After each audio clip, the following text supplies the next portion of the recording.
फिर से एक बार मिलते हैं। सभी लोगों को नमस्कार यीशु मसीह की तरफ से, और यीशु के लोगों को और जो भी सुन रहे हैं और देख रहे हैं, गायन लेंगे।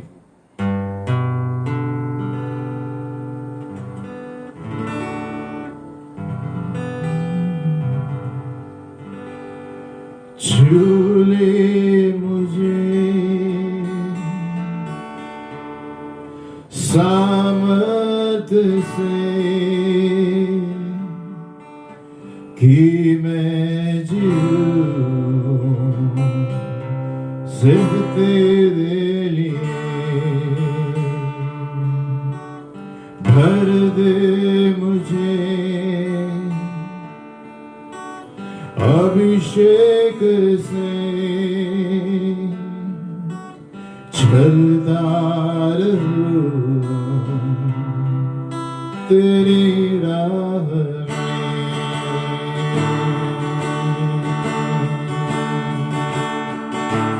छू ले मुझे सामर्थ से कि मैं जीऊं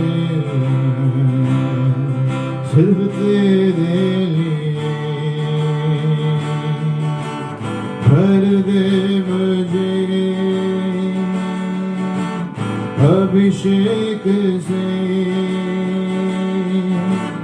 चलता रहूं तेरी राह में। यीशुआ यीशुआ यीशुआ, सुन ले मेरे दिल की दुआ। यीशुआ यीशुआ यीशुआ, सुन ले मेरे दिल की दुआ।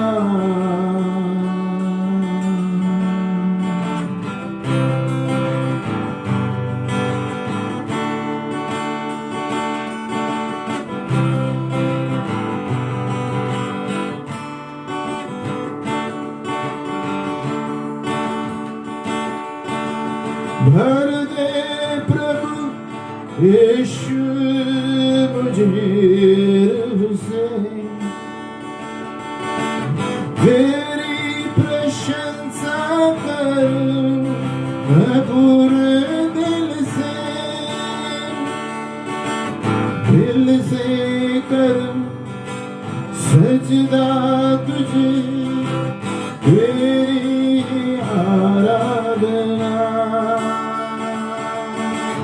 दिल से करूं सजदा तुझे, तेरी आराधना। यीशुआ यीशुआ यीशुआ, सुन ले मेरे दिल की दुआ। यीशुआ यीशुआ यीशुआ, सुन ले मेरे दिल की दुआ। छू ले मुझे सामर्थ से कि मैं जीऊं सिर्फ तेरे लिए। भर दे मुझे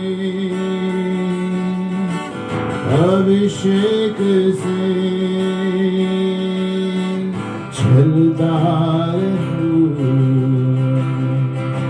तेरी राह में, तेरी राह में, तेरी राह में प्रभु, तेरी राह में।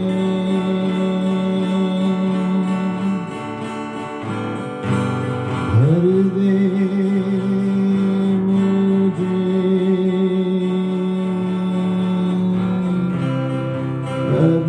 अभिषेक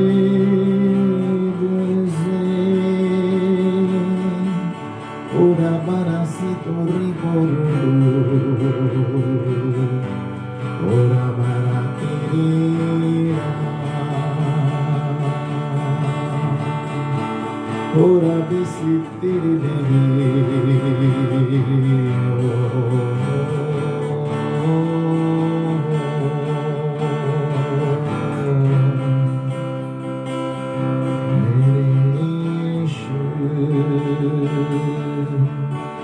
Kirabarasiti kudu Halarasita kabu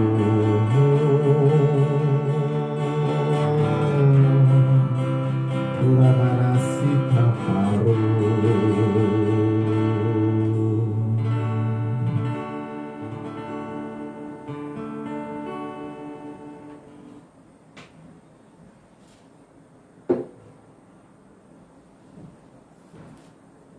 भविष्य सूचक पाठशाला नंबर 99 पर है हम 99 और इसके बाद एक और पाठशाला होगी और 100 पे हम खत्म करेंगे।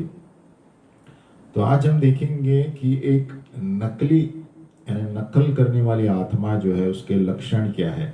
ईयर मार्क्स ऑफ अ स्पिरिटिस्ट, यानी जो नकल करती है ना, पवित्र आत्मा की नकल वाली आत्मा, या हम कह सकते हैं जादू टोना, है ना। तो पतरस कलीसिया को ये सारे लक्षण बताता है जहां पर हम जान सकते हैं कि ये एक नकल आत्मा है, नकली आत्मा है जो दिखती है सही, लेकिन परमेश्वर की ओर से नहीं है। नंबर 1, व्यक्तिगत सेवकाई, प्राइवेट मिनिस्ट्री। यहाँ पर पतरस लिखता है कि वहां झूठे भविष्यद्वक्ता थे लोगों के बीच में, और वैसे झूठे शिक्षक रहेंगे आपके बीच में और गलत ज्ञान सिखाएंगे, प्रभु को इनकार करते हुए और खुद पर नाश लेकर आएंगे। 2 पतरस 2:1 आप घर में पढ़ सकते हैं। 2 पतरस 2:1। तो सबसे पहले लक्षण जो है, एक व्यक्तिगत रूप से वो व्यक्ति अकेले में चलता है सेवकाई में, तो ये एक आत्मा है और वो आपको प्राइवेट मिनिस्ट्री यानी अकेले में लेकर चलेगा, है ना। दूसरे कलीसिया लोगों से अकेले में लेकर जाएगा और कुछ बातचीत करेगा, और वो कहेंगे कि हमारे कार्य बहुत गहरे हैं, कलीसिया को नहीं समझ में आएंगे, है ना। तो वो ऐसे लोगों को देखते हैं जो व्यक्तिगत रूप से इनसे बात कर सकते हैं, है ना। और ये यहाँ पर नकली आत्मा के द्वारा गलत सिद्धांत सिखाते हैं और कहते हैं भविष्य सूचक, भविष्यवाणी के क्षेत्र है। तो पहला लक्षण ये है कि एक नकली आत्मा जो कलीसिया में चलती है, व्यक्तिगत सेवकाई के लिए बुलाएगा वो व्यक्ति।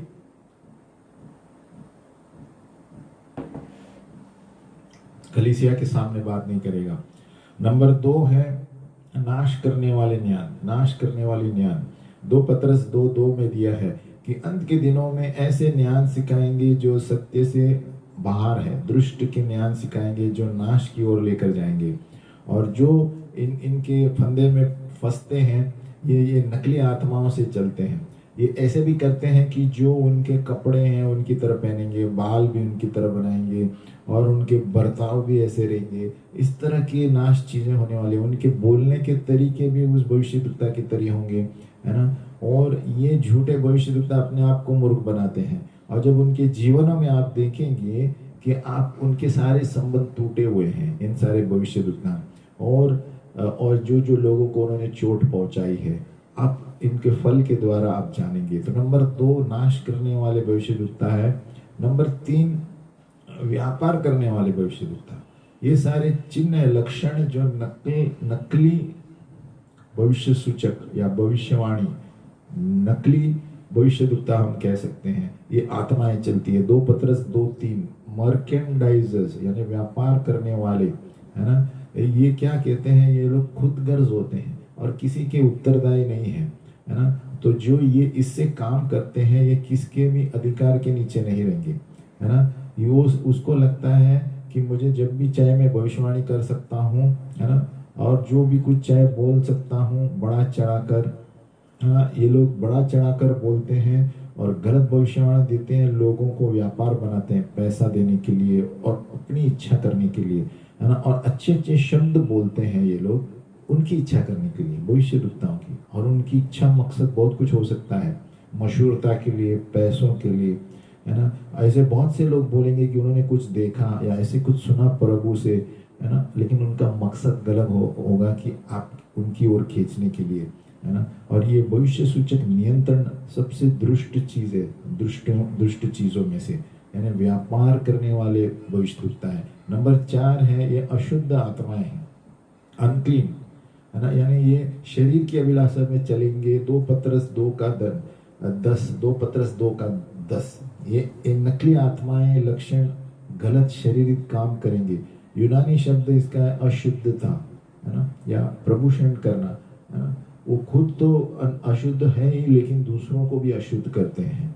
नंबर 5, ये कलीसिया की सरकार को नहीं मानते, है ना। तो ये पता चलता है कौन सी आत्माएं लेकर चलते हैं, ऐसे भविष्य सूचक आत्माएं, गलत स्पिरिटिस्ट, है ना। तो सरकार जो कलीसिया के उनको मानते नहीं है, 2 पत्रस 2 का 10, है ना। ये सरकार जो भी कलीसिया बोलते हैं उनके विरुद्ध बात करेंगे या उनके बारे में सोचते ही नहीं है ना। हम पवित्र आत्मा से समर्पित हैं और वही जो बोलता है वो करेंगे। उनके वो जो बलवा करते हैं वो अधिकार पर आक्रमण करते हैं, है ना। और पवित्र आत्मा उनके लिए सब जगह लेकर जाता है ना, शहरों में, और कोई भी लोकल कलीसिया में ये लोग नहीं आते हैं। बाकी सब जगह बाहर घूमते रहेंगे ये लोग, है ना, और किसी के उत्तरदायी नहीं है। ये जो भविष्य दुखता है ना, ये हम कह सकते हैं जादू टोना, एक प्रकार के नकली मकसद वाले, है ना, गलत आत्मा वाले, है ना। और ये पंचगुनी सेवकायों को मानते नहीं है ना। वो ऐसे बोलेंगे तुम मुझे मत बताओ क्या मुझे करना है ना, मैं मेरे परमेश्वर के साथ अपनी ओर से आराधना करूंगा। मेरे पास घर कलीसिया है ना, और वहाँ पर दिया है जो भारत से किसी ने मुझ पर हाथ रखा और मुझे पासवान बनाया, है ना। वो पास्टर कौन सोचता है वो कौन है, मैं भी पास्टर हूँ, ऐसे ऐसे बातें करते हैं, है ना। तो वो ऐसे भी बोलेंगे मैं उस प्रेरित को मुझे सुधार लाने के लिए ज़िंदगी में कभी नहीं छोड़ूंगा, मुझे सब पता है मुझे क्या करना है, मैं खुद एक प्रेरित हूँ, मैं खुद एक भविष्य देवता हूँ, ऐसे सब बातें करते हैं। तो ये हम समझ सकते हैं गलत आत्माओं ने पकड़ लिया है इनको। नंबर 6, यानी सरकार को, कलीसिया के अधिकार को नहीं पहचानते। नंबर 6, खुद गर्जी है, खुद का योजना लेकर चलते हैं, ये भविष्यद्वक्ता। 2 पत्रस 2:10, ये ऐसे हैं बलवंतता और सामने से बोलेंगे, है ना। ये सब हल्के में लेते हैं और सब चीज़ का बलवा करते हैं, खुद गर्ज, और अपने लिए बोलते हैं मैं अपने शरीर को क्रूसित नहीं करूँगा क्योंकि मैं खुद प्रभु हूँ, है ना। ऐसे सारे बात करेंगे, खुद गर्ज, खुद की इच्छा। वो कहेंगे मैं मेरा परमेश्वर हूँ, यानी मैं जो चाहे मैं कर सकता हूँ, खुद की इच्छा के अनुसार चलता है ना। ये अपनी इच्छा से चलते हैं, बिना किसी परमिशन के, पवित्र आत्मा के भी नहीं। वो जो चाहते हैं करते हैं, वचन के अनुसार सही है क्या नहीं। अगर जो आपके पास अभिषेक नहीं है तो भविष्यवाणी मत करो, है ना। If you don't have the unction don't prophesy, है ना। तो इनके पास कुछ है नहीं, लेकिन अपनी इच्छा से चलते हैं, कह सकते हैं संसार की आत्मा से भी।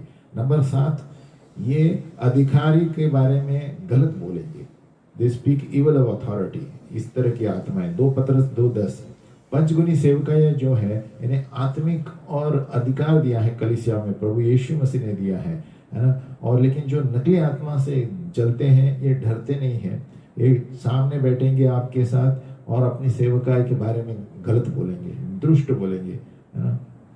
वो अपने अपने विश्वास से विरोध में आएंगे, अधिकार के मान में। वो ऐसे कहेंगे वो क्या सोचता है अपने आप को, है ना, हम भी ऐसे ही हैं, वो क्या सोचता है ना। तो ये स्पिरिचुअलिज्म यानी नकली, ये शैतान की चाल है ना, ये झूठ है, और वो सबको फैलाते हैं कि ये मिनिस्टर क्या समझता है अपने आप को, है ना। और लोकल कलीसिया के बाहर उसके गपशप फैलाते रहते हैं। नंबर 8, ये प्रिटेंडर्स है, बहाना वाले हैं, है ना। ये बाहर वाले को ऐसा बताते हैं कि बहुत आत्मिक है, लेकिन अंदर से कुछ नहीं है ना। तो वो गहराई में चलते ही नहीं है, लेकिन इतना बड़ा, जैसे फरीसी लोग हैं, अपने आप को बहुत बड़े चीज बनते हैं, लेकिन आत्मा में जीरो थे, है ना। नंबर 9, ये अपने आप से खेलते रहते हैं, है ना, भरमाने की आत्मा। वो अब खुद के लिए भी ईमानदार नहीं है, ये स्पोर्टिंग देमसेल्व्स, है ना। वो खुद के बारे में बताएगा कि मैं कितना बड़ा हूँ, मैं कितना महान हूँ, है ना। जैसे एक क्या कहते हैं, मोर होता है, अपने पंखों को खुद को बताता है ना, घमंड के द्वारा। इस तरह के ये गलत सिद्धांत वाले हैं, झूठे भविष्य दुखता है। और नंबर 10, ये शारीरिक पाप को प्रोत्साहित करते हैं, है ना। इनकी आंखें व्याभिचार की हैं और पाप से सुधरते नहीं। 2 पतरस 2:14। अब 2 पतरस 2 पढ़ेंगे तो ये सारे चिन्ह बताते हैं कि गलत आत्माएं कैसे कार्य करती है कलीसिया में, और ये शारीरिक पाप के लिए प्रोत्साहित करते हैं, है ना, क्योंकि ये पूरे शरीर की अभिलाषा से भरे हुए हैं। नंबर 11, जो लोग स्थिर नहीं है उनको बरमाते हैं। ये लोग क्या करते हैं? 2 पतरस 2:14, है ना। जो ये लोग गलत कार्य में चलते हैं वो देखते हैं कि कौन आदमी स्थिर नहीं है विश्वास में, है ना, जिन्होंने अधिकार को समर्पित नहीं किया, है ना, और पवित्र आत्मा से पूर्ण रूप से नहीं चलते, तो इनका बकरा है ये लोग, है ना। तो ये इनको जैसे लोगों को पकड़ते हैं, और जो प्राण के क्षेत्र में सोचते रहते हैं ऐसे लोगों को वो बकरा बनाते हैं, है ना। तो क्योंकि ये इनके प्राण के साथ संबंध जलाते हैं ये झूठे भविष्यद्वक्ता, है ना। और जिस व्यक्ति ने आपको चोट पहुंचाया है प्राण के रूप में, उसको और बड़ा चढ़ाकर बोलेंगे और आपके दोस्त बनाएंगे। Deceiving the unstable. तो ये झूठे भविष्यद्वक्ता ऐसे आत्मा को ढूंढते हैं जहां पर वो आत्मिक संगत बनाए, प्राण को बांध के रखे आपकी, है ना, और शरीर की अभिलाषा और सोल टाइज बनाते हैं, और जिन्होंने आपको चोट पहुंचाई उस पर और चोट पहुंचाएंगे और आपको भड़काएंगे, है ना। तो ऐसे लोगों को पकड़ते हैं जो अस्थिर है, विश्वास में अस्थिर है, मन भटकते रहते हैं, उनको पकड़ते हैं, है ना, और आपको और घमंडी बनाएगा, है ना, और बाकी शारीरिक चीजों में आपको लेकर जाएंगे। तो जो व्यक्ति अस्थिर है, ये लक्षण है झूठे भविष्यद्वक्ता है, उनको पकड़ते हैं। तो ये 11 मुद्दे हैं, है ना। फिर से एक बार पढ़ेंगे 11 मुद्दे, जहां पर पतरस कलीसिया को कहता है। 2 पतरस 2 अब पढ़ेंगे तो जानेंगे कि कैसे कैसे लोग कलीसिया में आएंगे। व्यक्तिगत मिनिस्ट्री चलाते हैं, कलीसिया को नहीं मानते। नंबर 2, ये अपनी ज्ञान की सिद्धांत सिखाते हैं, नाश की रहने वाले सिद्धांत। नंबर 3, व्यापार की तरह भविष्यवाणी करते हैं। नंबर 4, ये अशुद्ध लोग हैं, है ना, शारीरिक रूप सब जगह से अशुद्ध बातें करते हैं। नंबर 5, कलीसिया की सरकार को नहीं पहचानते। नंबर 6, ये खुदगर्ज है, खुद के बारे में सोचते हैं, है ना, पवित्र आत्मा क्या कहता है उस पर नहीं चलते। नंबर 7, ये अधिकार के बारे में बुरा भला बोलते हैं, जो कलीसिया के अधिकार है, लीडर है, पास्टर है, प्रेरित है। नंबर 8, ये बहुत बहाना बनाते हैं जैसे कि बहुत बड़े आत्मिक रूप है, हमें कोई जरूरत नहीं कलीसिया की। नंबर 9, ये अपने आप में खेलते रहते हैं दूसरों की जिंदगी से, है ना, और घमंडी है, उनको लगता है उन्हें सब पता है, मोर की तरह, है ना, अपने आप का रुबाब, है ना, अपने आप के बारे में बताते रहते हैं। नंबर 10, शारीरिक पाप में गुंजे हुए रहते हैं ये लोग। नंबर 11, अस्थिर लोग जो कलीसिया में हैं उनको पकड़ते हैं ताकि वो लोग और भी उनके प्राण को बांध के रखें, सोल टाई करके उनके साथ दोस्ती करें। आगे हम पढ़ेंगे अभी आत्माओं से युद्ध कैसे करना। अलग अलग तरह की आत्मिक युद्ध, प्रभु यीशु में जो आते हैं उसी दिन से एक आत्मिक युद्ध शुरू होता है, ये हमें जानना जरूरी है।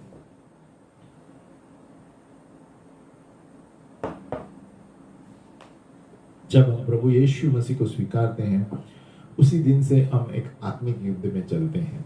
तो नंबर 1, आत्माओं में से युद्ध कैसे करना। प्रकाशित 2:20, येजेबेल की आत्मा, ये बहुत खतरनाक आत्मा है, जेजेबेल स्पिरिट। तो ये सारे आत्माओं के विरुद्ध हमें युद्ध करना है। कई ऐसी आत्माएं हैं जो सभाओं में आक्रमण करेंगी, उसमें से येजेबेल एक है।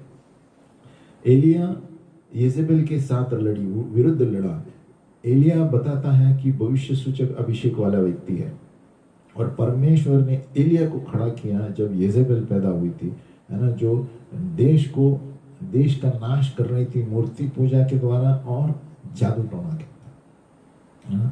तो येजेबेल जो है वो भविष्यद्वक्ताओं को मारने की कोशिश करेगी, क्योंकि उनको पता है भविष्यद्वक्ता कलीसिया को ऊपर लेकर आते हैं, और येजेबेल आत्मा जो है वो नाश करेगी भविष्य सूचक सेवकाई जो कलीसिया में है ना। येजेबेल अपने आप को भविष्यद्वक्तीन कहलाती है ना, और झूठी भविष्यवाणियां कराएगी अंदर आके, है ना। येजेबेल जो है भावी करने वाली आत्मा, बढ़ा चढ़ाकर करने वाली और नियंत्रण में रखने वाली आत्मा, दूसरे के ऊपर हुक्म चलाने वाली आत्मा है ना। और येजेबेल जवाबदारी है झूठे शिक्षण के लिए और शारीरिक अभिलाषा के लिए, शारीरिक पाप के लिए। येजेबेल आत्माएं जो है बहुत सारे कलीसियाओं को उन्होंने नाश किया है। तो हमें सावधान रहना है, ये इजेबेल आत्मा, और ऐसी कोई भी कलीसिया नहीं है जहाँ पर ये नहीं अटैक करेगी। लेकिन अगर जो हम सावधान रहेंगे, मध्यस्थी में रहेंगे, तो कुछ नहीं कर सकते, है ना। इजेबेल एक आत्मा है, वो इज़राइल में तब प्रवेश कर सकी शादी के द्वारा।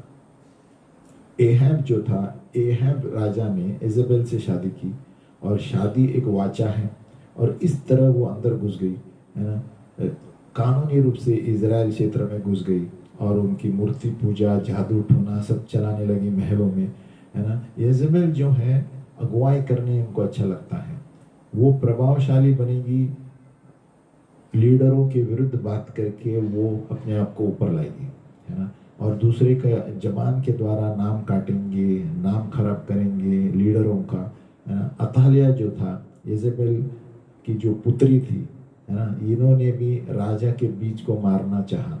तो ये हर एक बीज को मारना चाहेंगे जो लीडरशिप में आते हैं। Jezebel hates ordained leadership. Jezebel आत्मा जो है लीडरशिप के विरुद्ध आती है और उसका नाश करने की कोशिश करती है। वो मध्यस्थी को काटने की कोशिश करेगी, क्योंकि मध्यस्थी के द्वारा हम युद्ध जीतते हैं। भविष्य सूचक मध्यस्थी बहुत जरूरी है। और इजेबेल आक्रमण करेगा प्रेयर मिनिस्ट्री, कलीसिया के प्रार्थना में भी अटैक करेगा, है ना। जेम्स गॉल कहता है, इजेबेल आत्मा जो है भय लेकर आता है ना, और निराशा करती है, और एक आत्मिक जो अगुवा है उसको अपने स्थान से भागने के लिए करता है, जैसे एलिया, है ना। और हम सोचते हैं कि हमारे अगुवाओं ने अचानक क्यों इस्तीफा दे दिया। तो ये एक आत्मा है ना। बहुत सारे 100 या हंड्रेड्स ऑफ, है ना, बहुत सारे लोग, हजारों में आत्मिक जगह लीडर जो है इस्तीफा देते हैं इस निराशा वाली आत्मा की वजह से। तनाव की आत्मा लेकर आती है, गड़बड़ी लेकर आती है कलीसिया में। तो हमें याद रखना है, इजेबेल स्पिरिट जो है ये लीडर पर अटैक करती है। एलिया पर अटैक किया और भगाने के लिए करती है, ताकि वो अपना पद छोड़ कर जाए। ध्यान रखिए, वो जिनके पास पद है, पोजीशन है, उनके ऊपर आक्रमण करते हैं गलत फहमी पैदा करके, है ना। तो और ये शारीरिक बीमारी, आर्थिक स्थिति में भी गड़बड़ी लेकर आएंगे, और उनके चरित्र पर आरोप लगाएंगे, बहुत सारी चीज़ें करेंगे ताकि वो व्यक्ति अपने लीडरशिप से हट जाए।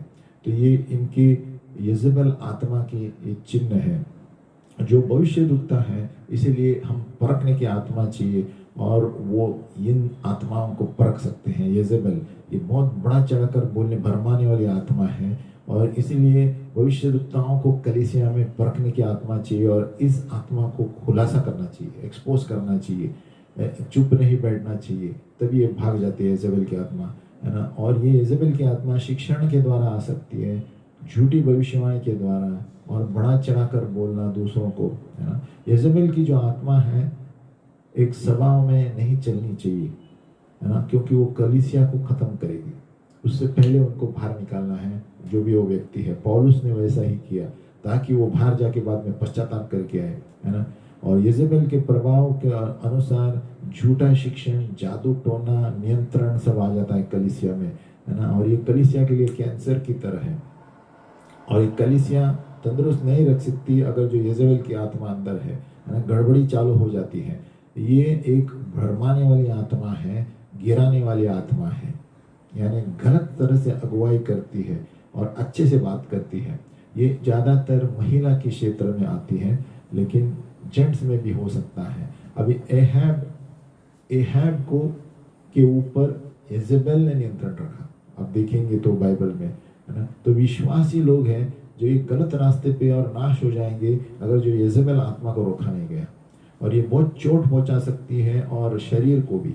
और ये इजेबेल आत्मा जो है कलीसियाओं को शारीरिक रूप में जीना सिखाएगी, है ना, आत्मिक से नहीं, है ना। और ये कलीसियाओं को शुद्धता से दूर खींचती है और सच्ची आराधना से दूर लेकर जाती है ना। व्याभिचार लेकर आता है, गलत शारीरिक संबंध, है ना। जब इजेबेल की आत्मा चलती है तो पता चलता है कलीसियाओं में क्या होता है, और दूसरे के गपशप, दूसरे को मारना काटना जुबान के द्वार, ये सारे चिन्ह इजेबेल के। और जो कलीसियां इजेबेल के नीचे हैं और अपने सिद्धांतों में गलत हो जाएंगे, है ना, और गलत शिक्षण जो है ये खतरनाक है ना, क्योंकि जो शिक्षण है हमारे जीने के तरीके को बदलते हैं। तो सच्चाई और सच्चे सिद्धांत कलीसिया में बनाए रखना है, उसको मजबूत रहना है, तो है ना। और येजेबेल का लक्षण चिन्ह है कीड़ा। एक कीड़ा है जो मकड़ी कहते हैं, काली मकड़ी है ना, ये इसकी निशानी है। और ये काली मकड़ी जो है स्पाइडर, ये बहुत खतरनाक होती है, वो अपने साथी को मार देती है। जैसे हम देखते हैं येजेबेल यानी अनहस्बेंडेड, जिसका कोई पति नहीं है, मतलब वो किसी को छोड़ती नहीं है, अकेला रहती है ना। तो येजेबेल का मतलब है काली मकड़ी, और वो अपने साथीदार को भी मार देती है। जॉन पॉल जैक्सन कहता है कोई भी इतनी बड़ी कलीसिया नहीं है, इतनी तंदुरुस्त नहीं है जहां पर येजेबेल ने आक्रमण नहीं किया।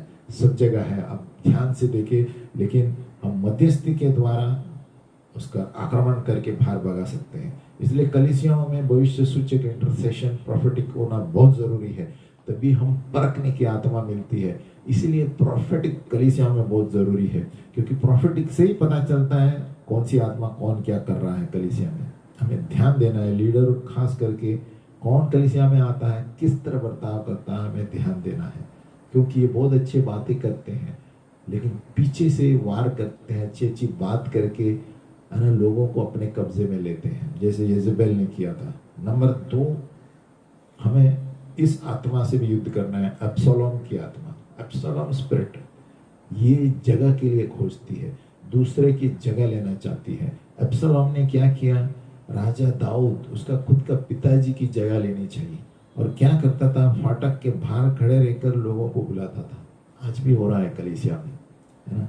जलन की आत्मा, ये एक आत्मा है ना, ये फाटक में खड़ा रहता था। आप देखेंगे 2 सैमुएल 15:2, ये भी कलीसिया के लिए बहुत खतरनाक है।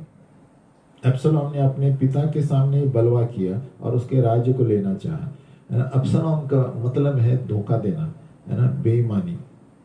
बहुत सारे अगुवाए जो कलीसिया में हैं, इन्होंने इसकी पीड़ा भुगती है दूसरे लीडरों के द्वारा, क्योंकि अब्सलोम की आत्माएं कलीसिया में घूमती थी, है ना। इसलिए भविष्यद्वक्ता सावधान रहना चाहिए इस आत्मा के विरुद्ध। भविष्यद्वक्ता ही पता चलता है इनको कलीसिया में, और भविष्यवाणी की आत्मा के द्वारा पता चलता है। इसलिए आज के दिन में भविष्यवाणी, भविष्य सूचक आत्मा कलीसिया में रहना बहुत जरूरी है, क्योंकि परखने की आत्मा मिलेगी और आप जानेंगे क्या गड़बड़ हो रहा है कलीसिया में, है ना। इसलिए भविष्यद्वक्ता सारे कलीसिया के सावधान रहना चाहिए इस आत्मा से, और येजेबेल की आत्मा जो विभाजित करती है कलीसियाओं को। अब्सलोम ने क्या किया, लोगों को अपनी ओर खींच लिया दाऊद से, और दाऊद भागा भी, इतना सीरियस हो गया था, दाऊद भाग गया। और बहुत दिलचस्प बात है कि अब्सलोम फाटक पे खड़ा रहता था लोगों को खींचने के लिए। इसीलिए हमें फाटक में भविष्य सूचक मध्यस्थी करना है और आत्माओं को रोकना है। फाटक, गेट्स के ऊपर मध्यस्थी करना है ना। दाऊद ने ऑलमोस्ट उसका सिंहासन खो लिया था अब्सलोम की वजह से, है ना। वो यरूशलेम से भाग गया। ये अब्सलोम की आत्मा यानी जगह लेने वाली आत्मा है ना। और ये भरमाने वाली आत्मा है, बेईमानी की आत्मा है, धोखा देने वाली। ये एकदम सुमड़ी में काम करते हैं, चतुरता से, है ना, खास करके हानि पहुंचाने के लिए, है ना। और जैसे उन्होंने देखा अब्सलोम के आदमी बढ़ गए, तो उन्होंने क्या किया होगा, है ना। अब्सलोम स्पिरिट्स वो क्या करेंगे, अपने चाहे उतने लोग खींचने की कोशिश करेंगे, है ना, लीडरों के विरुद्ध, है ना। और बहुत चतुर आत्मा है ना। वो बलवा करेगा एकदम सुमड़ी में पीछे से, और उसकी अब्सलोम आत्मा की बहुत बड़ी इच्छा रहती है कि वो चाहता है कि वो लीडर की जगह हमारी कलीसिया में सब आए, है ना, और हमारे कलीसिया में आकर मेरे लीडरशिप के अंदर रहे। तो अब्सलोम की जैसी आत्मा है ना। वो अपने पिता की इच्छा चाहता था, और ये आत्मा कभी कभी आत्मिक बेटे और बेटियों पर भी आक्रमण करेगी। हमें सावधान रहना है। अब्सलोम ये सर्प की तरह है, बहुत चतुर है काम करने में, तो हमें सावधान रहना है। कलीसिया में किस तरह के लोग क्या बातें करते हैं, और किस तरह के लोग किसको फोन करते रहते हैं, है ना। जहाँ पर खास करके घर कलीसियाएं चलती है, और जिसको कोई कंट्रोल दिया गया है घर कलीसिया की, वो छोड़ के और कोई फोन करता है, तो हमें ध्यान देना है कि क्यों फोन करता है। जब पास्टर ने कलीसिया में लीडर रखे हैं तो ये बाहर से क्यों फोन करता है। तो हमें सावधान रहना है कि ये अब्सलोम की आत्मा है, यजेबेल की आत्मा दूसरे लोगों को गपशप कराते हैं और गलत अफवाह पहनाते हैं। तो अब हाउस सेल लीडर, चर्च के लीडर संभाले कि हमारे जो दिए हुए लीडर छोड़कर अगर जो बाहर से और कोई लीडरों से बात कर रहा है जो आपके ज्ञान के परे हैं, तो पासवान लोग संभालो कि सभी पासवानों को याद रहना चाहिए कौन किससे बात कर रहा है, कौन लीडरशिप से बात कर रहा है। हम आगे चलते हैं तो बहुत सारे अगुवाएं जो हैं ये इनके नीचे पड़ गए हैं और बाद में फंस गए हैं। इसीलिए पहले से ही हमें सावधान रहना है। और इसके लिए एक अभिषेक है, शमार अभिषेक। ये सारी छिपी हुई चीजें कलीसिया में बता देता है भविष्यद्वक्ता। ये शमार अभिषेक ये होता है वॉचमैन की तरह है ना। तो पहले से पता चलता है वो आदमी को निकाल देगा बाहर। शमार जो है जो छिपी हुई चीजें प्रभु बताता है और उनका खुलासा करता है देरी होने से पहले। आमीन। नंबर 3, कोरा की आत्मा, कोरा स्पिरिट। और ये कोरा कौन था? मूसा और आरोन के विरुद्ध कार्य किया है ना, बलवा किया है ना। और ये अब्सलोम से भी खतरनाक है ना। ये खुला एकदम खुले में इन्होंने चुनौती दी मूसा और आरोन को।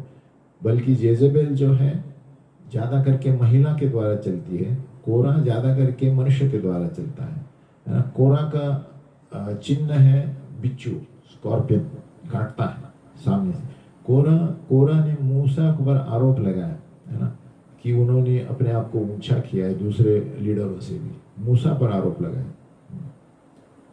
तो बलवा करने वाली आत्मा यानी जादू टोना की बराबर है ना। और जादू टोना भी यजेबेल के द्वारा कार्य करती है, अब्सलोम के द्वारा, कोरा के द्वारा। अगर जो इस पर ध्यान नहीं दिया गया तो ये लोगों को भरमाएगी और सभाओं गिर जाएगी।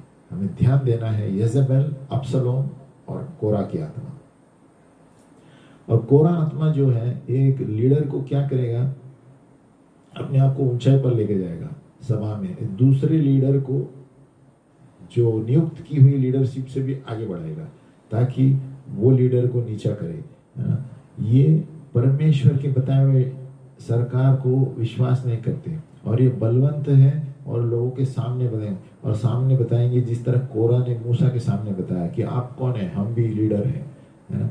तो भविष्यद्वक्ता इस अगुवाओं के साथ खड़े रहना चाहिए और मध्यस्थी करना चाहिए, है ना। कोरा का मतलब है आक्रमण, बलवा करने वाली आत्मा, है ना, यानी अधिकार के नीचे समर्पित नहीं करती, है ना।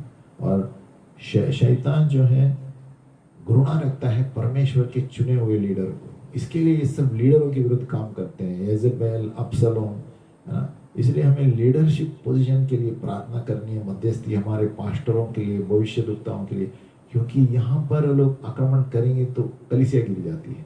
हमें संभालना है।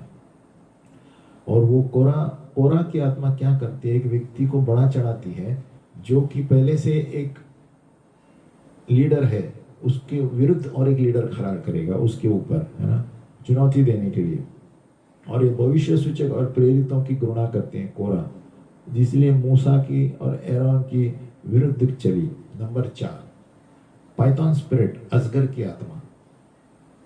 पाइथन अजगर आप देखते हैं इतना वो खींच देता है आदमी को, अंदर निचोड़ लेता है ताकि वो सांस नहीं ले सके।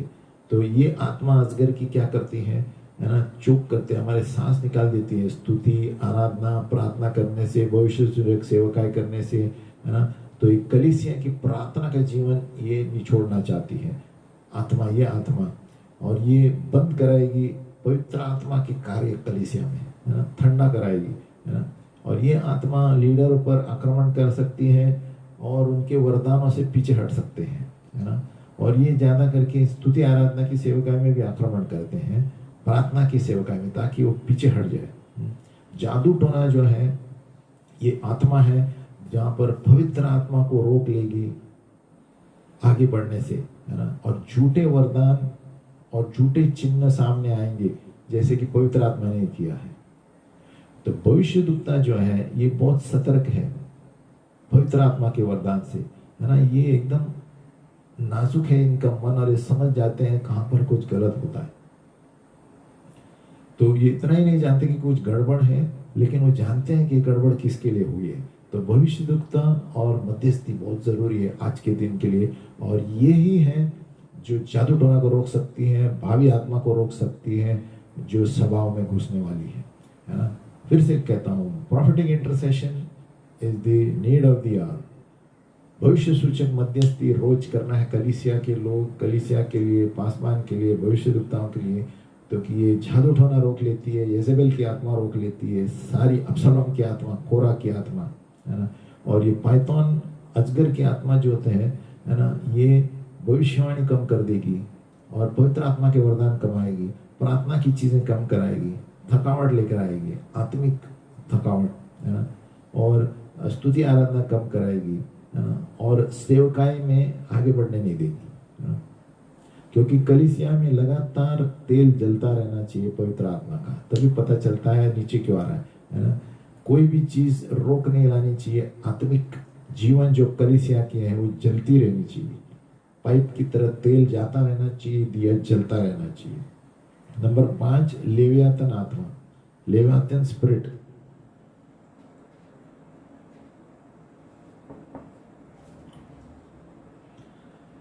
उस दिन प्रभु उसके तलवार के द्वारा लेवियातन का हाल करेगा, यशाया 27। और वो सर्प को, है ना, छेदने वाला सर्प लेवियातन, वो टेढ़ा सर्प, और उस अजगर को मारेगा जो समुद्र में है, यशाया 27। लेवियातन जो है, जो घमंड के क्षेत्र में राजा है, और लेवियातन के चिन्ह के रूप में मगर दिया जाता है, क्रोकोडाइल, या तो बड़ा समुद्र का सर्प, दोनों दिए गए हैं। अय्यूब में भी देखते हैं।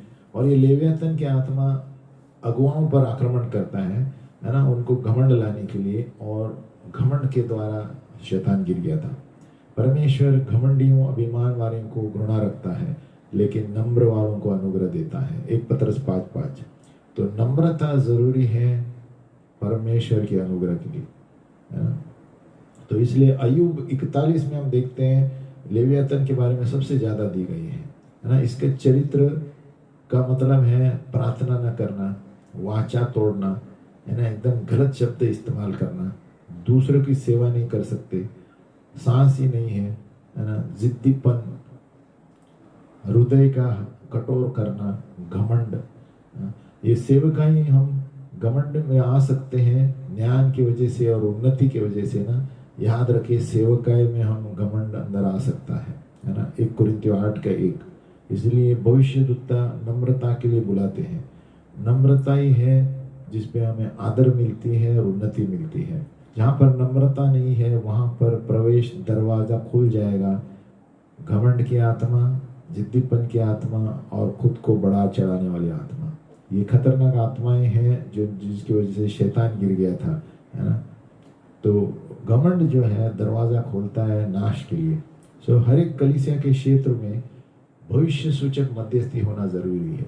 Each area of the church should be covered by profits intercession, क्योंकि ये मध्यस्थी जो रोक लेती है हर एक आत्माओं को अंदर एंट्री मारने से। मध्यस्थी करने से प्रभु बताता है कौन क्या कर रहा है, और उसके विरुद्ध हम वचन के द्वारा तोड़ सकते हैं। और ये कौन कौन से लोग हैं जो जिसके लिए हमें मध्यस्थी करना चाहिए? पास्टर, प्रेरित, प्राचीन लोग, है ना, भविष्य सूचक प्राचीन, भविष्यद्वक्ता, मध्यस्थी वालों को, प्रेज एंड वर्शिप, स्तुति आराधना वालों के लिए, और डीकॉन, असिस्टेंट पास्टरों के लिए, शिक्षकों के लिए, सुसमाचार देने वालों के लिए, और जो मदद करने वाली सेवकाएं हैं, सरकार जो है, डांस करने वाली टीम, यूथ मिनिस्ट्री, और व्यापार, आर्थिक चीज़ों को लाने वाली मिनिस्ट्री, है ना, जो टेलीविज़न मिनिस्ट्री है, नए विश्वासी लोग, शादीशुदा लोग, शादी नहीं हुए हैं जिसकी, वो विधवाओं के लिए, परिवारों के लिए, तो ये सारे लोगों के लिए मध्यस्थी करना है ना। और भविष्य सूचक मध्यस्थी में शामिल है कलीसिया की बढ़ोतरी के लिए, छुटकारे के लिए, सुसमाचार, पवित्र आत्मा के वरदान, पवित्र आत्मा की महिमा, चंगाई, पवित्रता, नम्रता, प्रेम, चिन्ह और चमत्कार, शांति, संपत्ति, भविष्यवाणी, भविष्य सूचक आराधना, उन्नति, स्वर्गदूत, प्रकाशन, प्रकटीकरण, उद्धार, चिन्ह, चमत्कार, सामर्थ और बुद्धि, ये सारी चीजें के लिए भी मध्यस्थी के द्वारा हमें प्रार्थना करनी चाहिए। तो कहा जाए तो मध्यस्थी बहुत जरूरी है ये सारे आत्माओं को रोकने के लिए। आगे हम पढ़ते हैं शमर प्रॉफिट। जैसे मैंने कहा था, शमार का मतलब है सुरक्षा। शमार एक अभिषेक है जहां पर हम पहले से जानते हैं कौन क्या करने वाला है। जो प्रभु बताता है कलीसिया में कौन क्या कर रहा है और वो आइडेंटिफाई कर सकते हैं। तो भविष्य दुक्ताओं के क्या कार्य है लोकल कलीसिया में, इसका शीर्षक है अभी होशे 12:13 है ना। प्रिजर्व यानी सुरक्षित रखना, यानी हानि से बचाना, दुष्ट से बचाना है ना, यानी सुरक्षित रखना, बचाना, बनाए रखना, यानी हिब्रानियों शब्द है शमार, यानी बनाए रखना। शमार मीन्स यानी कांटों की तरह हमें सीमाओं को सुरक्षित रखना है ना, और सावधान रहना, यानी ये सुरक्षित क्षेत्र दर्शाती है एक भविष्यद्वक्ता की। तो शमर प्रॉफिट जो होता है कलीसिया की तरह वॉचमैन है। शमर प्रॉफिट वॉचमैन है।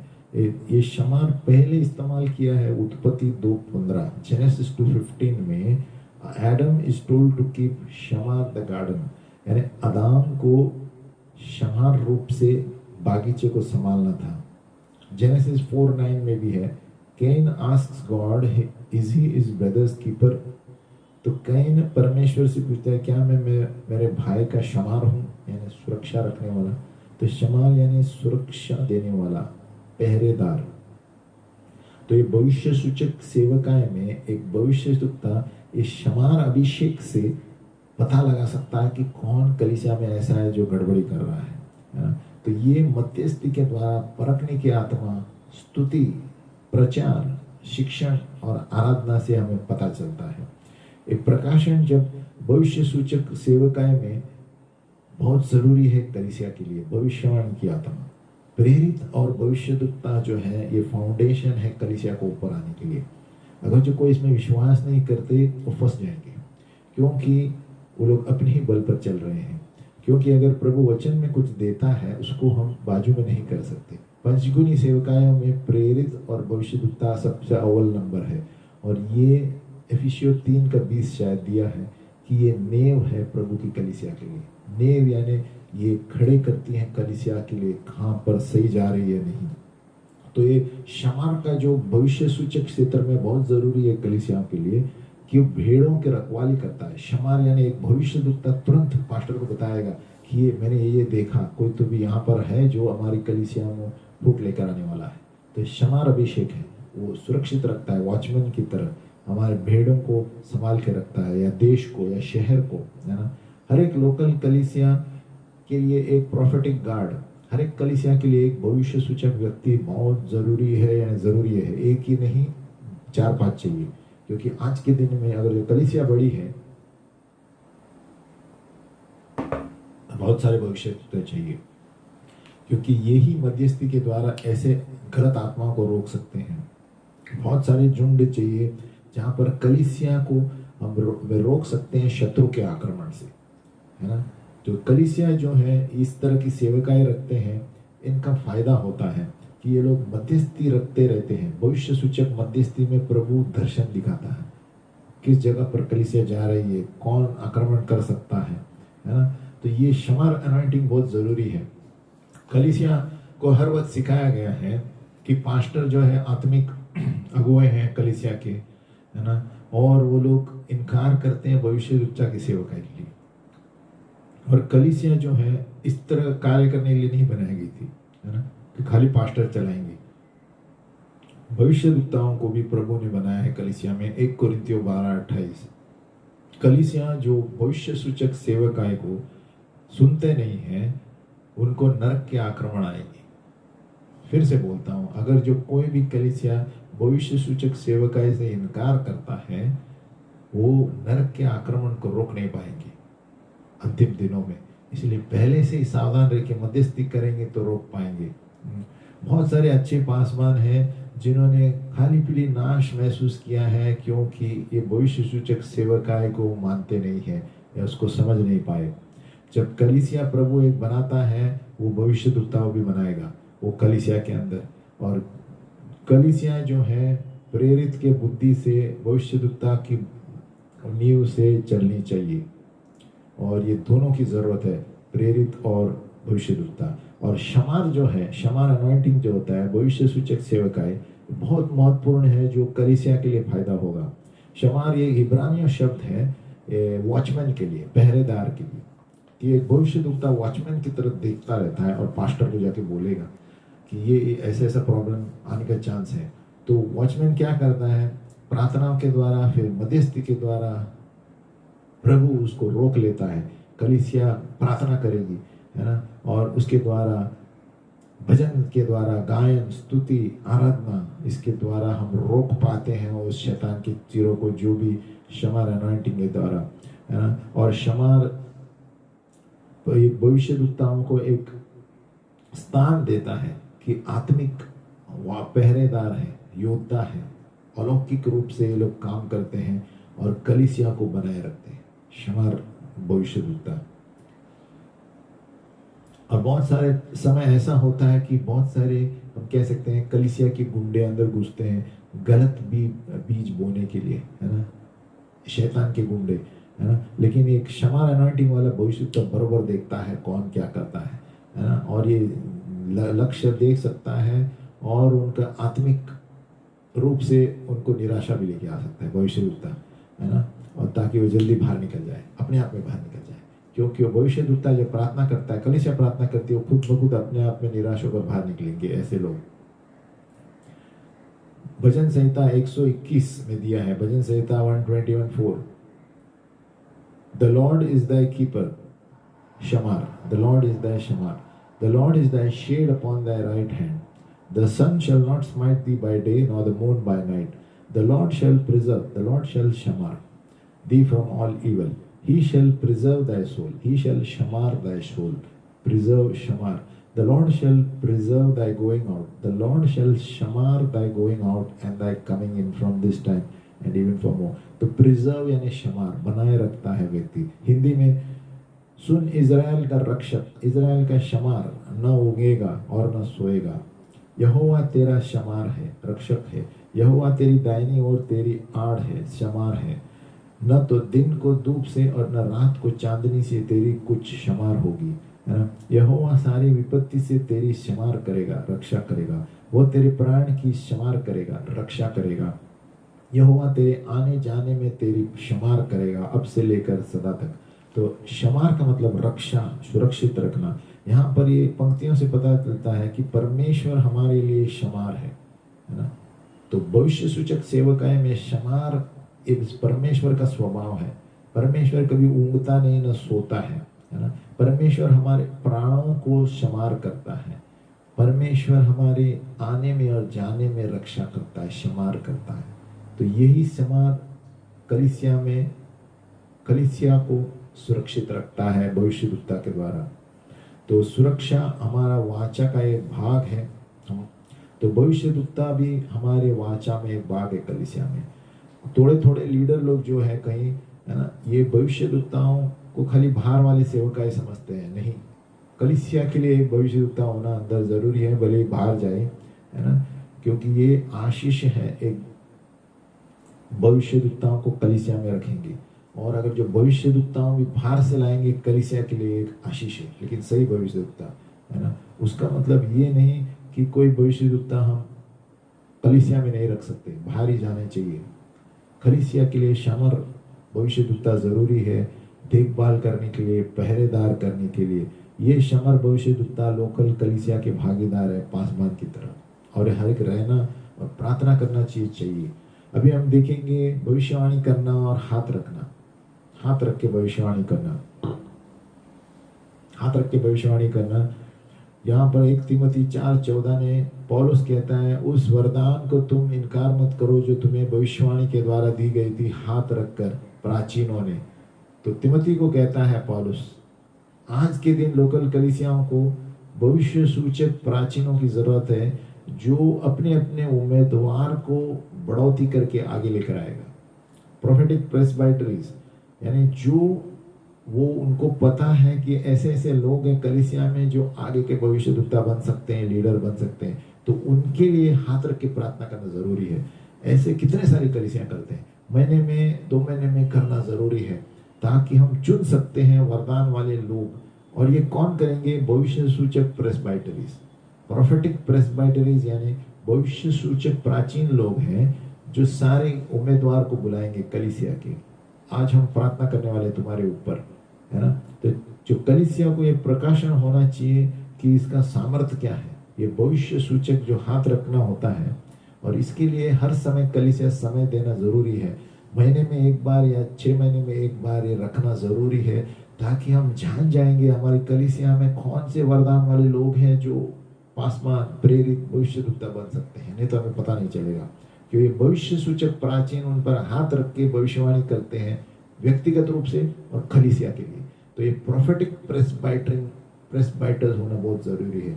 बिल हेमन जो है वो इसका दर्शन देता है, इसका डेफिनेशन है। वो कहता है, बिल हेमन, भविष्य सूचक सेवकाएं बहुत जरूरी है हर एक कलीसिया में, जहां पर 2 या 3 भविष्यद्वक्ता हाथ रखकर प्रार्थना करते हैं व्यक्तिगत रूप से अलग अलग समयों में, जो लोग उम्मीदवार हैं उनके लिए।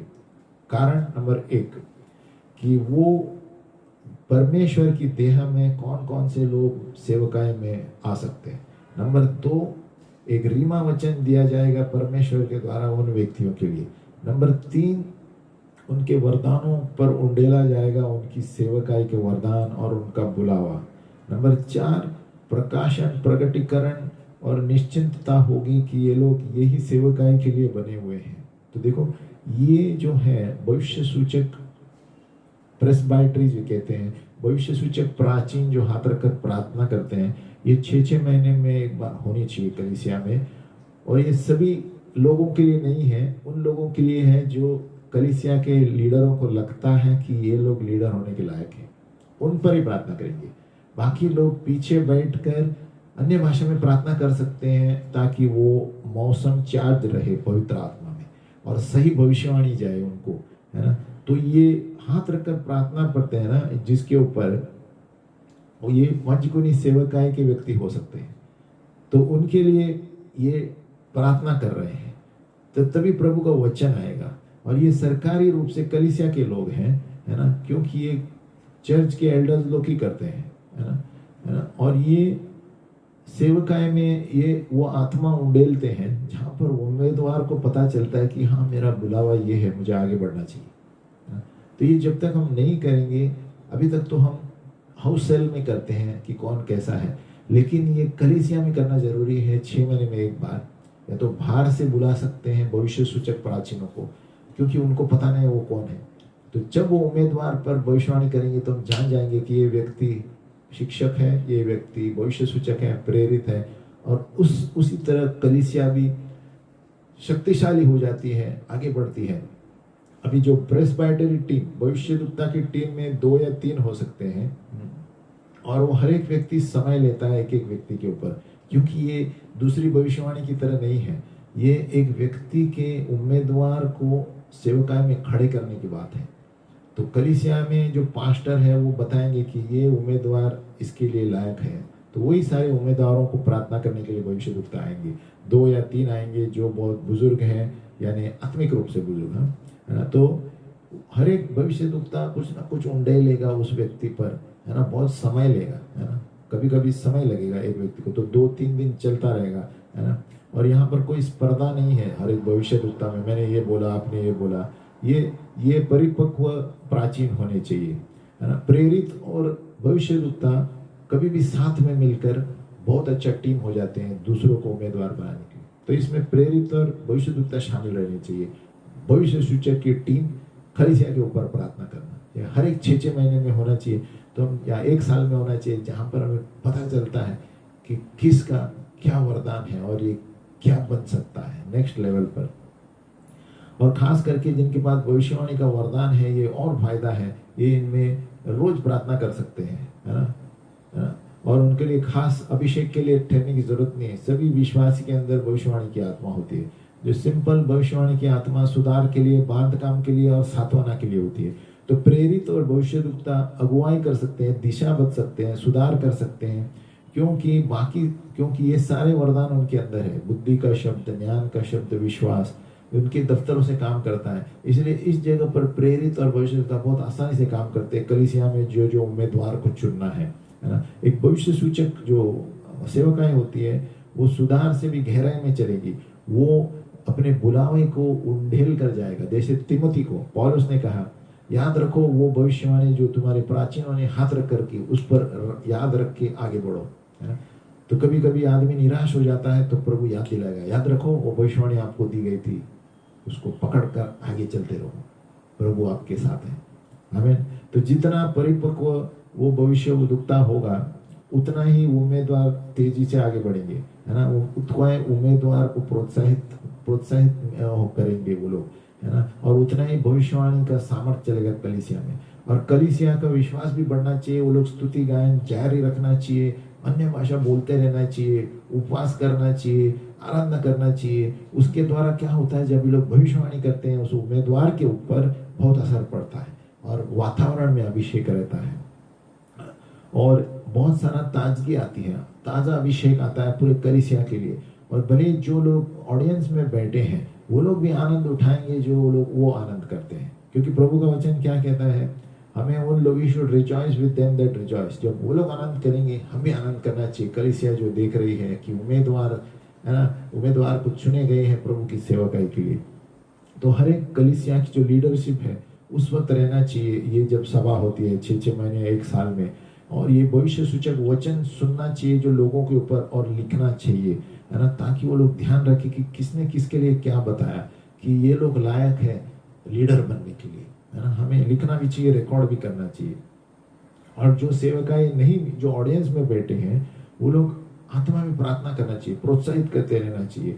उन्होंने ऐसा मौसम करना चाहिए कि बैकग्राउंड म्यूजिक रहनी चाहिए और आराधना के गाने आहिस्ते से, ताकि जब सेवकाई चल रही है तो जो उम्मीदवार लीडरशिप के लिए चुने जा रहे हैं वहां पर परमेश्वर का अभिषेक और तेजी से चलता है। जहां पर अभिषेक है वहां पर मुक्ति की आत्मा है, परमेश्वर की भविष्यवाणियां ज्यादा चलती है।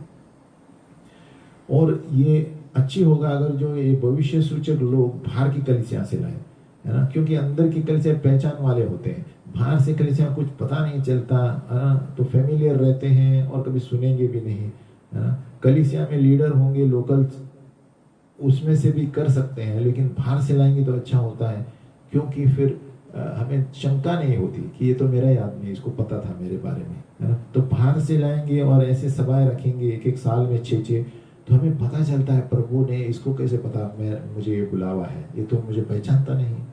तो इसलिए अच्छा होता है कि बाहर वाले लोग आए इस भविष्य सूचक सेवकाई में, जहाँ पर वरदानों के लिए उंडेला जाता है और सेवकाई के लिए, पंचगुनी सेवा के लिए इस्तेमाल किया जाता है।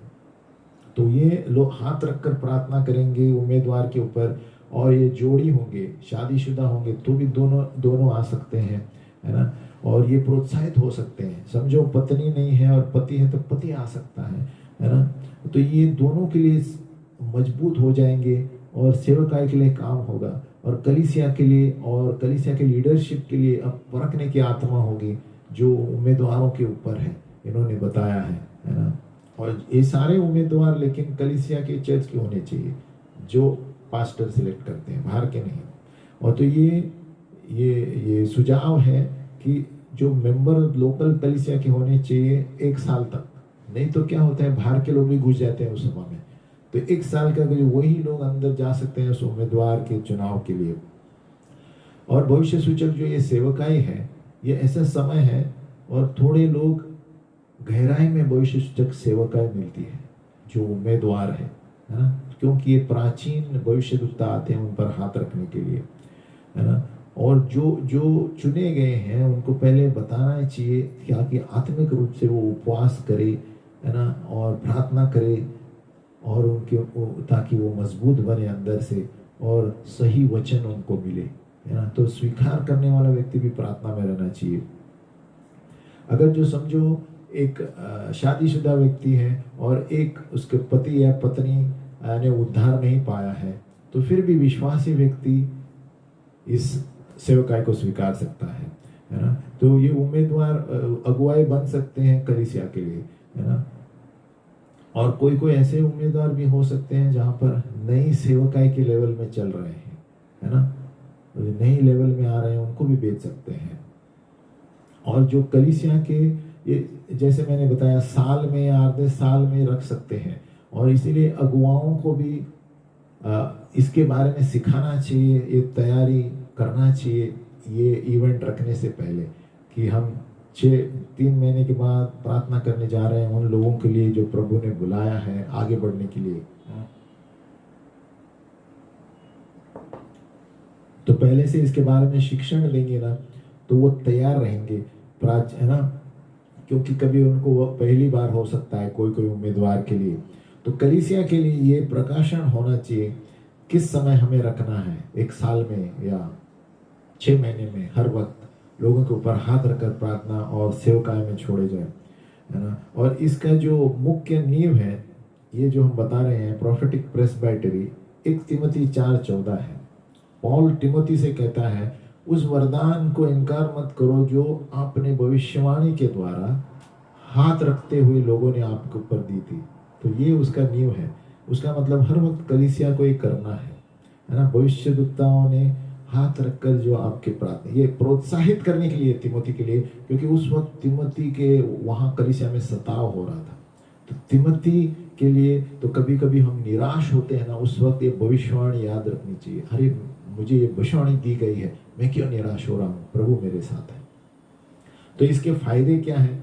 जब हम लोकल कलीसिया के कैंडिडेट्स को चुनते हैं सेवकाई के लिए, नंबर 1 उपदेश मिलता है, एडिफिकेशन। नंबर 2 प्रोत्साहित होते हैं।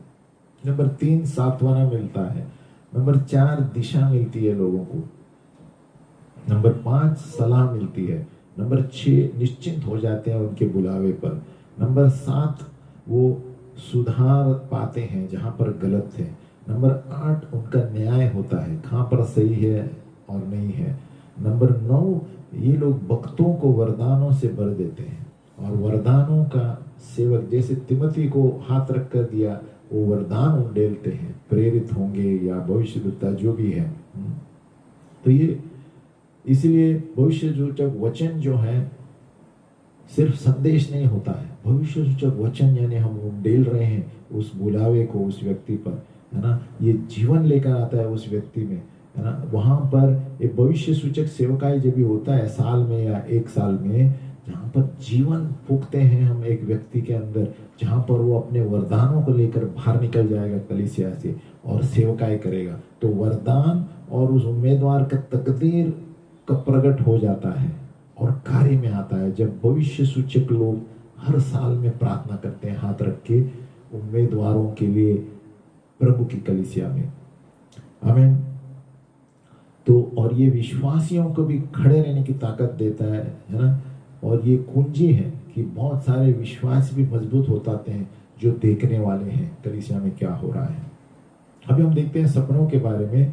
सपनों का अनुवाद करना एक प्रोफेटिक ड्रीम्स होता है।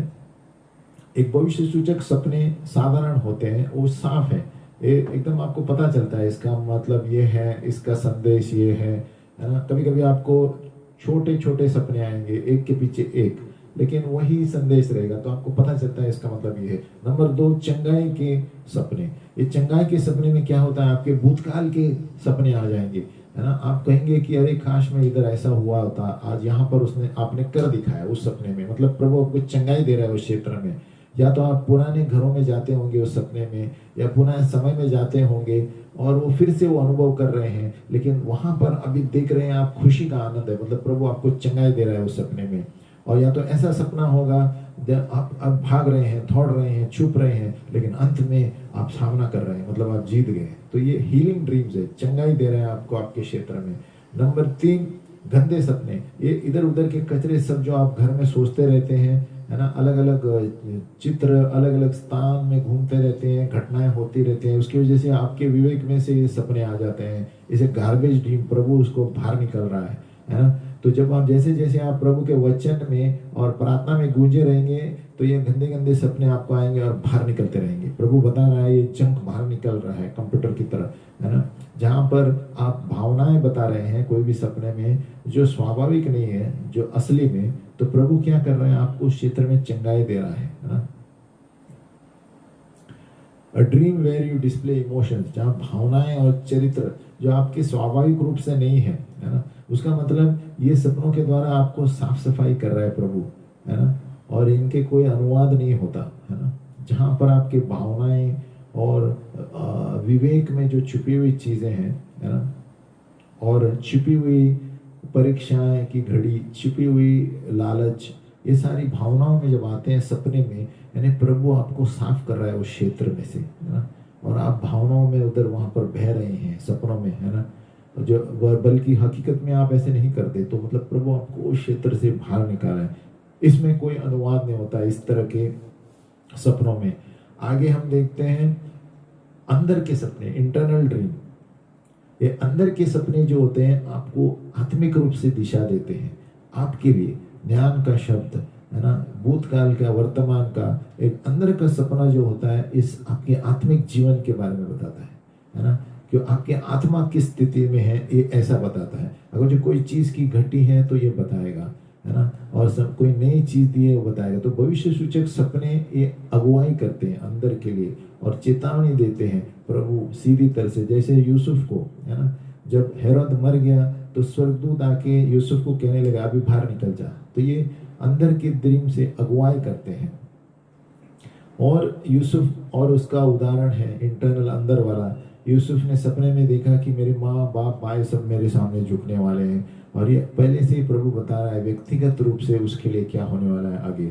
फिर बाहर वाले सपने, एक्सटर्नल ड्रीम्स। एक्सटर्नल ड्रीम वो होता है जो आपके लिए नहीं है लेकिन बाहर क्या होने वाला है। जैसे डैनियल ने देखा कि बाहर क्या होने वाला है इजराइल के लिए उस वक्त, है ना। और डैनियल के जो भी सपने थे वो बाहर वाले चीजों के बारे में बता रहे थे। यूसुफ जो था, यूसुफ ने भी जो अनुवाद किया, है ना, मिस्र देश के राजा का जो सपना था वो बाहर के लिए था कि अकाल आने वाला है, ऐसे ऐसे होने वाला है। तो ये बाहर के सपने। फिर हम कहते हैं डबल ड्रीम, ये दोनों तरफ के सपने हो सकते हैं, अंदर वाले भी और बाहर वाले। जैसे नेबुकदनेस्सर, जब भी उनको सपना आया कि एक बड़ी पुतली थी, तो डैनियल ने कहा कि ये आने वाले राज्य के बारे में है। लेकिन दूसरे तरफ ये भी आया डैनियल को कि वो नेबुकदनेस्सर का राज गिरने वाला है। तो ये अंदर वाले भी बताया प्रभु ने, बाहर वाले भी सपना बताया। फिर आत्मा में महसूस करना, next sense the spirit on the dream. आप सपने में कुछ महसूस करेंगे, भय या नकारात्मक या सकारात्मक, या आनंद था या भय था आप जब वो सपना देख रहे थे, है ना। एक बार आपको समझ में आया कि आप क्या सोच रहे थे, उसको आपको एक नींव मिलेगा कि इसका अनुवाद क्या है। तो आप जैसा महसूस किए उस सपने में उसको लिखिए, है ना, और फिर आगे बढ़िए। और इसमें क्या हो सकता है, जगह, जो जो जगह आपने देखे हैं सपने में, है ना, इसके द्वारा प्रभु आपको कुछ महसूस करा रहा है ना। ये हो सकता है चंगाई का समय है, उस समय में प्रभु आपको लेके जा रहा है और प्रभु कुछ खुलासा कर रहा है उस समय के लिए जो अभी आपको चंगाई दे रहा है। तो कभी कभी आपको वो स्थान बताएगा प्रभु और आप कुछ महसूस कर रहे हैं, है ना, उस एरिया से छुटकारा दे रहा है। कभी कभी कलीसियाएं देखेंगे आप जहाँ पर आराधना की है, कभी कभी ओल्ड स्टाइल की कलीसिया देखेंगे, है ना। यह बता रहा होगा कि ये धार्मिक चीज़ों, पुराने रीति रिवाज से बाहर आना। तो प्रभु किस तरह महसूस करते हैं उससे पता चलता है। सेंसिंग द स्पिरिट, आत्मा में महसूस करना, है ना। जो जो जगह आपने देखे थे, है ना, ऐसे जगह आप सपने में देखेंगे जो बहुत आपको जाना माने लगते हैं, है ना। हो सकता है ये चंगाई का, जैसे मैंने बताया, आपके जीवन में आ रहा है, या प्रभु बता रहा है उन क्षेत्र को जो हुआ था उस समय, है ना। अभी समझो एक घर बताएगा प्रभु, शायद आपके व्यक्तिगत बॉडी के बारे में है। घर यानी हमारा शरीर पवित्र आत्मा का मंदिर है ना। या तो इतिहास के बिल्डिंग प्रभु बताएगा, या भूतकाल के बारे में प्रभु कुछ कर रहा है। तो इसका अर्थ ऐसा होता है। तो अभी कभी कभी आपको, आप देखते होंगे आप भाग रहे हैं अंधेरी गलियों में, ये सपने में ना, ये उसका मतलब है ये भागना और की दिशा ना होना। अगर जो आपको ये महसूस हो रहा है कि आप भाग रहे हैं और आप नकारात्मक है और भयभीत है, उसका मतलब प्रभु आपको बता रहा है कि शैतान आपके जीवन में नाश कर रहा है, आप इधर तिधर भाग रहे हैं, है ना। लेकिन अगर जो आप एक हरी भरी चराई में आराम कर रहे हैं तो समझ लो कि प्रभु आपको विश्राम दे रहा है, शांति दे रहा है। तो ये सारे महसूस करने वाली बातें हैं, है ना। इसके अलग अलग मतलब है एक व्यक्तिगत रूप से। तो प्रभु के लिए प्रगटीकरण के लिए देखो कि क्या जगह के बारे में सपने देखे, आपने क्या महसूस किया, है ना।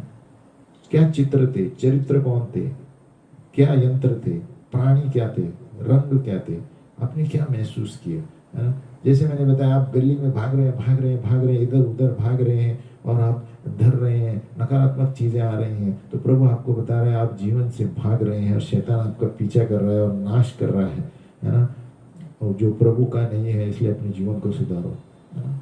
आमीन। पिता परमेश्वर, हम धन्यवाद देते हैं प्रभु हमें एक भविष्य सूचक मध्यस्थी की कलीसिया बनाओ प्रभु, क्योंकि आपका वचन कहता है प्रभु कि आने वाले दिन बहुत खराब है प्रभु। येजेबेल की आत्मा, अब्सलोम की आत्मा और जो भी आत्मा है, कोरा की आत्मा, इसके विरुद्ध हम आते हैं यीशु मसीह के नाम में प्रभु। और हम प्रार्थना करते हैं प्रभु, हर एक कलीसिया में एक मध्यस्थी का भविष्य सूचक सेना हो प्रभु, ताकि ऐसे कोई भी क्षेत्र में कोई भी आत्मा आक्रमण न कर सके। यीशु मसीह के नाम में प्रार्थना करते हैं। हमारी मुंबई की कलीसिया और भारत की कलीसियाओं में प्रभु हर एक ऐसे आत्माओं को हम बांध देते हैं और तेरे स्वर्गदूतों के लिए हुक्म करते हैं प्रभु। स्वर्गदूत चाहे रिहा करने वाले, मुक्त करने वाले स्वर्गदूत ऐसे कलीसियाओं में से बाहर निकले जो भी आत्माएं हैं, और मुक्त करे और लोगों को आराधना करने की मुक्ति दे प्रभु, और लोग छुटकारे पाए ऐसे बंधन से प्रभु।